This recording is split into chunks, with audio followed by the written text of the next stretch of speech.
அதெல்லாம் கிடையாது, செல் எல்லாம் கிடையாது. ஆனா விஷயம் அந்த மந்திரங்கள்லாம் எப்படி இருக்குன்னா, இதுவரைக்கும் இருக்கக்கூடியது நவீனமாக வரக்கூடியதெல்லாம் கூட எனக்கு எப்ப என்ன தேவையோ அதெல்லாம் நீ கொடு அப்படின்னு அந்த தேவதைய பரமேஸ்வரனை பிரார்த்தனை பண்றோம். சமகம்னாலே மேன்னு வரும். மேன்னா எனக்கு இன்னென்ன நமக்கு சில விஷயங்கள் கேட்க தோணும், சில விஷயங்கள் மறந்துடுவோம். அப்புறம் கொஞ்ச நேரம் கழிச்சு இதையும் சேர்த்து பிரார்த்தனை பண்ணிட்டு இருக்கலாமே அப்படின்னு தோணும். அதனால்தான் சமக்க பிரச்சனமே 300 விதமான பிரார்த்தனைகள் இருக்கு. அதுல அந்த எல்லா பிரார்த்தனையும் அது நமக்கு நம்ம பொருட்டு பண்றது. அந்த மந்திரங்கள்னால இப்ப சமக பிரச்சனத்தினால ஹோமம் பண்ண போறோம். நம்ம அம்மாக்கு கீதா மாமி அவளை அனுசரிச்சு இந்த ருத்ர ஜபங்கள்லாம் பண்ணதுனால நம்ம எல்லாருக்கும் கூட அந்த பாக்கியம் கிடைச்சிருக்கு. அந்த தமிழ்ல சொல்லுவா, நம்ம நிலத்துக்கு தான் ஜலம் பாய்ச்சிரும், அது வரப்புல இருக்கக்கூடிய வேண்டாத சில செடிகள்லாம் கூட வளரும் அப்படின்னு. அந்த மாதிரி அவளின் பொருட்டு நமக்கும் இந்த 11 விதமான 12 ருத்ரங்கள் சொல்லியிருக்கோம். இப்போ ஹோமங்கள்ல ஒரு ருத்ர ஹோமம் ஆச்சு. மேற்கொண்டு அவளின் பொருட்டு நமக்கும் இந்த வாய்ப்பு, பரமேஸ்வரனுடைய அனுகிரகத்தை பெற்றுக்கிறதுக்கு ஒரு வாய்ப்பு கிடைச்சது. இந்த குடும்பத்தில் இருக்கக்கூடியவா அந்த அம்மாவும் நல்ல ஆரோக்கியமாக இருந்து மேற்கொண்டு 80 வயசுல பண்ணக்கூடிய சதாபிஷேகங்கள், இந்த குடும்பத்தில் வரக்கூடிய குழந்தைகள் பேரன்பதிகள் எல்லாரும் வாழையடி வாழையாக இந்த மாதிரி பூர்ண ஆயுசு பரமேஸ்வரனுடைய அனுகிரகத்தினால இருந்து நம்ம குடும்பம் தர்மத்தில் ஈடுபடக்கூடிய குடும்பம். எங்க குருநாதர்லாம் நிறைய சொல்லுவார், எப்ப வந்தாலும் அன்னம் போட்டுட்டே இருக்கக்கூடிய குடும்பம்டா. நமக்கு அவர் சொல்றது அப்படியே சத்தியம்னு இப்ப நமக்கு தெரியுது. அவர் சொல்லுவார், சில ஆத்துல வந்தா சாப்பிடக்கூடாது, சில ஆத்துல வந்தா கட்டாயம் சாப்பிட்டு போகணும், இந்த ஆத்துல வந்தா கட்டாயம் சாப்பிட்டு போகணும். பாரு பாட்டிய பாத்தீங்களா, பாட்டி அவ்வளோ வாசல்ல வரும்போதே வாசனை இங்க அடிக்கும். அந்த மாதிரி எனக்கு விவரம் தெரிஞ்ச எங்க குருநாதர் சொல்றாருன்னா எத்தனை வருஷத்துக்கு முன்னாடி இருக்கும், எல்லாமே இப்பதான் 4 பேர் வந்தா கூட உடனே வெளியில ஓடுறா. அப்படியே அவெல்லாம் அப்படி சமயக்கட்டே கதியா இருப்பா. அதேதான் அந்த ருச்சியா குருநாதர் சொல்லுவார். ஏதோ ஒரு நாளைக்கு வந்துட்டு சாப்பிடாம கிளம்பினோம். அவர் சொன்னார், இந்த ஆத்துல சாப்பிடாம போக கூடாதுடா வந்தா அப்படின்னா. அது தகுந்த அப்படி அவர் வெளியில இருந்து வரதுனால வேண்டாம், உடனே இப்ப சமையல் ஆறுது. அந்த பரம்பராகதம்ங்கிறது நமக்கு தெரியுது. சில பேர் சரி ஒரு பாயசம் ஒன்றியும் ஆத்துல பண்ணிருக்கோம் குடிச்சிட்டு போங்கன்னு சொல்லிடுவா, உடனே இல்ல பண்ணணும்னு. அந்த பெரியவா அவெல்லாம் சொன்னது இங்க சாப்பிடாம போக கூடாது நம்ம. அந்த மாதிரி ரொம்ப தர்மத்தை அனுசரிச்சு வந்த குடும்பம். அப்பா எல்லாமும் நிறைய நம்ம யாக்கியவல்க சபா எல்லாமே விட்டு கொடுக்காம ஊர்ல இருக்கிறவா எல்லாரையும் சொல்லி ஒரு தர்மம் நடக்கிறதுனா நம்மளோடு எத்கின்றதாவது அதுல இருக்கணும்னு நினைக்க முடியுவா. அதே போல அந்த வாழைவா பிரகாஷம் நிறைய தர்மங்கள்ல ஈடுபட்டு இருக்கார். அந்த தர்மம் நம்மளை காப்பாற்றும் அப்படிங்கிறதுக்கு நமக்கு நிறைய உபமானங்கள் நிறைய இருக்கு. அது நம்ம குடும்பத்திலையும் இருக்கு.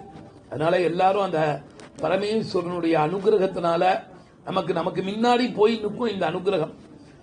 கேட்கும்போது அம்மாக்கு ருத்ர ஏகாதசி பண்ணலாமா அப்படின்னா தாராளமா பண்ணலாம். சாஸ்திரம் என்ன சொல்றதுன்னா, ஆத்மாக்கு பின்னம் கிடையாது. புருஷா ஸ்திரீகள்ங்கிறது உள்ளுக்குள்ள இருக்கிற உயிருக்கு ஸ்திரீ சம்பந்தமும் இல்ல, புருஷ சம்பந்தமும் இல்ல.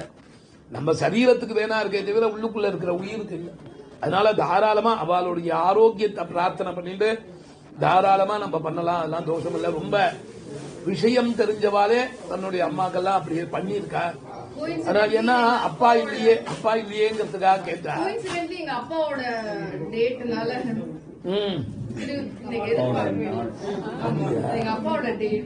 அதனால நமக்கு எல்லாமே அப்படி சேர்ந்து வருது. அதனால அந்த பரமேஸ்வரனுடைய அனுகிரகத்தினால எல்லாரும் குடும்பத்துல சந்தோஷகரம், சந்ததிகள் அபிவிருத்தி, எப்போதும் ஆரோக்கியம், தேவதைகளுடைய பாதார விந்தங்கள்ல பக்தி குறையாம, தர்மத்தை ஈடுபாடு எப்போதும் குறையாம அடுத்தடுத்த சந்ததிகளும் நம்ம கொண்டு வரணும். அந்த மாதிரி அதனால நீங்க எல்லாம் சிரத்தையா பண்றேன். அம்மாக்கு அந்த நம்ம எப்ப பண்ணணும்னு நினைச்சோமோ அப்பவே நமக்கு பரமேஸ்வரன் அனுகிரகம் பண்ண ஆரம்பிச்சுவார். 10 நாளைக்கு முன்னாடியே நம்ம இதை பண்ணணும், அம்மாக்கு நன்னா பண்ணணும், ஆரோக்கிய பிராப்தி வேணும்னா அதனால பண்ணணும் அப்படின்னா எப்ப அதை நம்ம நினைக்கிறோமோ அன்னைக்கே பலனை கொடுத்துருவார். ஹோமம் பண்றது இன்னொரு நாளைக்கு தான் பண்ண போறோம். நான் உண்மையா பண்றேன்னு நினைச்சாலே போதும். சாஸ்திரங்கள் அப்படிதான் இருக்கு. அதனால பரமேஸ்வரனுடைய அனுகிரகம் ஒண்ணு இருந்துட்டா போதும். மற்ற எல்லா செலவும் வைத்திய முறைப்படி நம்ம நன்னா இதெல்லாம் கிரமமா பண்ணா வைத்தியத்துக்கு உண்டான செலவு கம்மியாயிடும். இதை நம்ம மன சந்தோஷத்தோட பண்ணணும். இதை நமக்கு அது நம்ம உடம்பு சரியில்லை, ஒரு நாளைக்கு 2 நாளைக்கு போய் ஆஸ்பத்திரியில் இருந்தோம்னா அவ என்ன கேட்கிறாளோ சந்தோஷமா கொடுத்துட்டு வருவோமான்னு தெரியாது. எங்கேயோ போயிடும். இன்னைக்கு இருக்கிற சூழ்நிலைகள் நிறைய போயிடும். அது சந்தோஷமா இது நம்ம சுவாமிக்கு சந்தோஷமா பண்ணும்போது அதுல தடைப்பட்டுடும். அங்க நம்ம போகணுங்கிற அவசியமே இருக்காது. ஆரோக்கிய பிராப்தி இதெல்லாம் சத்தியமானது. நம்மளுடைய வார்த்தைகள் எதுவும் இல்லை, சாஸ்திரங்கள். அதனாலதான் அவ ரிஷிகள் இந்த மாதிரி காலத்துல ஒரு 70 வயசுல பண்ணணும்னு வச்சிருக்கா. அவ ஒன்னும் ரிஷிகள்லாம் விஷயம் தெரியாது. அந்த பீமரத சாந்தி அப்படின்னு 70 ஏன் பண்ணிக்கணும்னு போடும்போதே எடுத்த உடனே போடுறார். பல்லு ஆடி கீழே உழக்கூடிய சந்தர்ப்பங்கள் 70 வயசுல வரும் அப்படின்னு ரிஷிகள் காலத்துல. இப்பெல்லாம் 50லயே உழ ஆரம்பிச்சிருது, அது வேற. அவ போட்டிருக்கா. பர்த்தா பத்னி 2 பேரும் இருந்தா யாருக்காவது ஒருத்தருக்கு ரொம்ப உடம்பு சரியில்லாம போகும். அதுல இருந்து நீங்கள் தப்பிக்கிறதுக்காக, அதுல இருந்து நம்ம ஆரோக்கியத்தை அடைகிறதுக்காக இந்த ஹோமத்தை பண்ணிக்கணும். எல்லாத்துக்கும் மேல சில பேர் சொல்றா, எனக்கு வயசாகிறதுக்கு இனிமேல் என்ன மாமான்னு. யாருக்கு பண்றோமோ அவாதான் வேறு. நம்ம எல்லா கிளைக்கும் போய் ஜலம் ஊத்துறது இல்ல, வேருக்கு தான் ஊத்துறோம். அது கிளைகள் எல்லாம் நன்னா எல்லா கிளைக்கும் போறது. அதே போல அம்மாங்கிறவா நம்ம குடும்பத்தின் ஆணி வேர். அது நன்னா ஜலம் ஊத்தி நன்னா வச்சோம்னா குடும்பத்துல எல்லா கிளைகளுக்கும் அதோடைய அனுகிரகமானது போகும் அப்படின்னு சாஸ்திரம். அதனால அவால நம்ம சந்தோஷகரமா இதெல்லாம் பண்ணினாலே குடும்பத்துல எல்லாருக்கும் நமக்கு காலத்துல என்ன நடக்கணுமோ எல்லாம் வந்துட்டே இருக்கும். அது ஒன்றும் கிஞ்சித்து கூட சந்தேகம் இல்லை. அந்த மாதிரி பரமேஸ்வரனுடைய அனுகிரகத்தினால எல்லாரும் ஆரோக்கியமா இருந்து எல்லாரும் தர்மத்தை ஆசிரியிச்சு, அதனால நம்மளும் க்ஷேமத்தை அடையணும்னு குரு சரணார விந்தங்கள்ல பிரார்த்தனை பண்ணிக்கிறோம். மேற்கொண்டு சமக பிரச்சனங்கள் ஹோமம் ஆறுது நல்லா வேற எந்த சிந்தனையும் இல்லாம ஒவ்வொருத்தருக்கும் ஒவ்வொரு விதமான கோரிக்கை இருக்கு.